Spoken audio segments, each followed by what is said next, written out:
ကောနာမကီဘောကဒီအတကန်ဝိုင်းရဲ့ကိုပြန်ဝင်ဖို့ရှက်ပိုင်ပဲလိုတော့ပါတယ် UFC Fight Night 26မှာရင်ဆိုင်ခဲ့ပူတဲ့ဒီ Mark Holloway နဲ့ဒါပြန်ပြီးရင်ဆိုင်ရမှာဖြစ်လို့အကောင်းဆုံးပြင်ဆင်နေတာဖြစ်ပါတယ်သူကိုယ်တိုင်လည်းဒီ fight အတွက်အစင်းဖြစ်ပြီလို့ပါရမောပလတ်ကိုပြောပြခဲ့ပါတယ်အသက်39နှစ်အရွယ်စစ်ပြီဖြစ်လို့အရင်ကကောနာမကီဘောရဲ့အနေအထားမျိုးမှာစီမနေတော့ဘူးလို့ဝန်ခံထားပါတယ်ဒီကျန်စီဇန်တွေနဲ့ဒီစပါရင်းဒီဆက်စင်တွေမှာအဆင်ပြေပေမဲ့ဒီစိတ်အားထက်သန်မှုကဒါအမြင့်ဆုံးအနေအထားမှာမရှိဘူးလို့ဒါသူ့ကိုယ်သူမကြခဏအသိပေးနေရတယ်လို့ပြောဆိုထားပါတယ်ဒါပေမဲ့ဒီမတ်ဟော်လဝေးကိုတော့အနိုင်ယူစွမ်းရှိသေးတယ်လို့ဒါကော်နာမကရီကောကအပြေအဝယုံကြည်ထားပါတယ်စင်ပိရင်ကျွဲလောက်တော့ကြံသေးတဲ့ဆိုရင်တော့ဒါလက်ရှိသူ့အနေထားကစင်ပိတကောမဟုတ်သေးဘူးလို့ပြောဆိုထားပါတယ်9နှစ်ကျော်ပွဲဝေးနေမှုကတကယ်တမ်းပွဲကစားတဲ့အခါမှာသူ့အတွက်အခက်အခဲဖြစ်ပေမဲ့ဒါပိတ်သက်တွေရဲ့ထင်မြင်ချက်ကိုလည်းကော်နာမကရီကောကဖယ်ချထားပါတယ်ပွဲနေချင်းပွဲဝေးချင်းကဒီပွဲပေါ်မှာဒီတက်ရောက်မှုမရှိဘူးလို့ယုံကြည်ထားပါတယ်ပွဲမကစားဖြစ်ခဲ့တဲ့ဒီကာလအတွင်းမှာဒီကန့်ဝင်ပြီးအပြင်းထန်လေ့ကျင့်ခန်းမလုပ်တာကလွဲရင်သူ့အနေနဲ့ဒီဂျင်မှာပုံမှန်လေ့ကျင့်ခန်းမပြတ်ကြောင်းဒါအမြဲလှုပ်ဆောင်နေတဲ့ကြောကိုဒါဖွင့်ကားပြောဆိုခဲ့ပါတယ်ကော်နာမကရီကောကတော့ဒီတကြောပြန် MMA ခရီးစဉ်မှာဒီမတ်ဟော်လဝဲကိုအနိုင်ယူပြပြီးသူမအိုသေးကြောင်းတက်တည်ပြချင်နေပါတယ်တကဘာလုံးကိုအံ့တင်အောင်လှုပ်ပြပြီးအားလုံးရဲ့ဂုဏ်ပြုလက်ခုပ်တန်တွေကိုဒါသူကအလိုစီနေတယ်လို့ပြောဆိုထားပါတယ်သူမျောလင့်ထားသလိုဒီဖြစ်လာမလားဆိုတာကတော့ဒီလာမယ့်ဇူလိုင်12ရက်နေ့မှာကျွန်တော်တို့အားလုံးစောင့်ကြည့်တွားရအောင်ဗျာ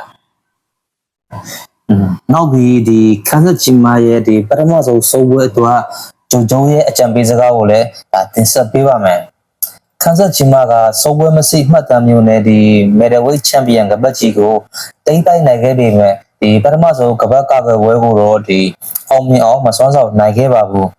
Software လန်ကိုအမှတ်နဲ့ဆုံးပြီးချန်ပီယံကပတ်လက်လွတ်ခဲ့ရတယ်လို့ဒီ Fighter ဘဝရဲ့ပထမဆုံးစုံပွဲကိုလည်းဒါခန်းစချီမာကကြုံတွေ့ခဲ့ရပါတယ်ဂျုံဂျုံကိုတော့ဒီခန်းစချီမာရဲ့စုံပွဲပေါ်တုံးသက်ပြခဲ့ပြီးဒီအနေထားကနေဘယ်လိုပုံစံမျိုးနဲ့ပြန်လဲနိုးထားရမလဲဆိုတဲ့အကြောင်းတွေကအကြံပြုစကားဆိုခဲ့ပါတယ်ကျွန်တော်ကခန်းစချီမာရဲ့ပြည်သက်အကြီးစားပါသူရဲ့ပထမဆုံးစုံပွဲကိုမြင်ရတာကကျွန်တော်တော့ခက်ခဲပါတယ်သူတော့ဆိုရင်ဒါပိုလို့တော့ခက်ခဲမှာပါဒုတိယချီမှာပွဲကအလှည့်ပြောင်းတွေဖြစ်သွားတယ်လို့ထင်ပါတယ်သူက bottom position ရောက်သွားတဲ့အခါမှာပြန်ပြီး sprint မလုံးနိုင်တော့ပါဘူး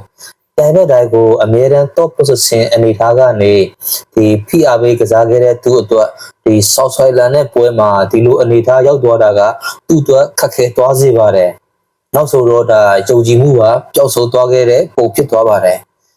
စိုးဝဲကြုံလိုက်ရတဲ့ဒီ fighter တွေအတွက်ကအမြဲတမ်းခက်ခဲပါတယ်စိုးဝဲကြုံခဲ့ရတော့မတွေးပဲဒီပုံမှန်တိုင်းပဲလေ့ကျင့်ဖို့အကြံပြုလိုပါတယ်ဆိုပြီးဂျိုဂျိုကပြောဆိုသွားပါတယ်ထွေးနီတွေမှာလည်းဒီပေါ်တွန်ပေါ်စင်ကနေရုပ်ထွက်တဲ့လေ့ကျင့်ခန်းတွေများများလှုပ်ဆောင်ရပါမယ်ဆိုပြီးဒါ Rock Corner MMA တို့ပြောကြားသွားတာဖြစ်ပါတယ်နောက်ပြီးဒီ Justin Gage ကိုဆုံးပြီးတဲ့နောက်မှာဒီ Ilia Topuria ရဲ့အနာဂတ်ပေါ်ကိုဒါဂျိုဂျိုကသူ့ရဲ့မြင်ကိုလည်းပြောဆိုသွားပါတယ်ဂျိုဂျိုရဲ့မြင်မှာဒီချန်ပီယံဖြစ်ပြီးနောက်ပိုင်းကမှဒီတကယ်စမ်းသပ်မှုတွေကစတင်လာလို့ပြောဆိုထားပါတယ်နမဲကျော်လာရဲ့ဒီငွေကြီးကြော်ကြားမှုတွေဒီမိတ်ဆွေအစ်စ်တွေနဲ့တွေးဆောင်မှုတွေဝင်လာတက်ပြီးအဲ့ဒီအချိန်မှာကိုယ့်ကိုထိပြီးမဲ့နီးပြအဖွဲ့လိုအနီးကပ်လူတွေနဲ့ပေါ့ဝင်ခြင်းတွေကအရေးကြီးဆုံးလို့ဒါဂျုံဂျုံကပြောဆိုထားပါတယ်ကိုယ်လည်းငယ်စဉ်ကပါတီတက်တာပြဿနာတက်တာတွေကြုံခဲ့ဘူးပေမဲ့သူ့အနီးကပ်လူတွေရဲ့ပံ့ပိုးမှုကြောင့်ဒါပြန်လည်ရပ်တည်နိုင်ရတယ်လို့ဝန်ခံခဲ့ပါတယ်အီလီယာတူပူရီယာတော့စိတ်ဘူးစံမလိုဘူးလို့ဂျိုဂျိုကယုံကြည်နေပါတယ်ယုံကြည်မှုရှိတယ်ဝန်းရံပေးတဲ့သူတွေကောင်းရှိတယ်နောက်ပြီးအလုပ်လည်းကြိုးစားတယ်အရေးကြီးဆုံးကကိုမကောင်းခဲ့တာကိုကိုယ်တိုင်ဝန်ခံနိုင်တယ်လို့ချီးကျူးခဲ့တာပါဂျုံဂျုံကအီလီယာတူပူရီယာနဲ့အေဂျင့်ချင်းတူတာကြောင့်သူ့အခြေအနေကိုလည်းဒါသိထားတယ်လို့ပြောဆိုထားပါတယ်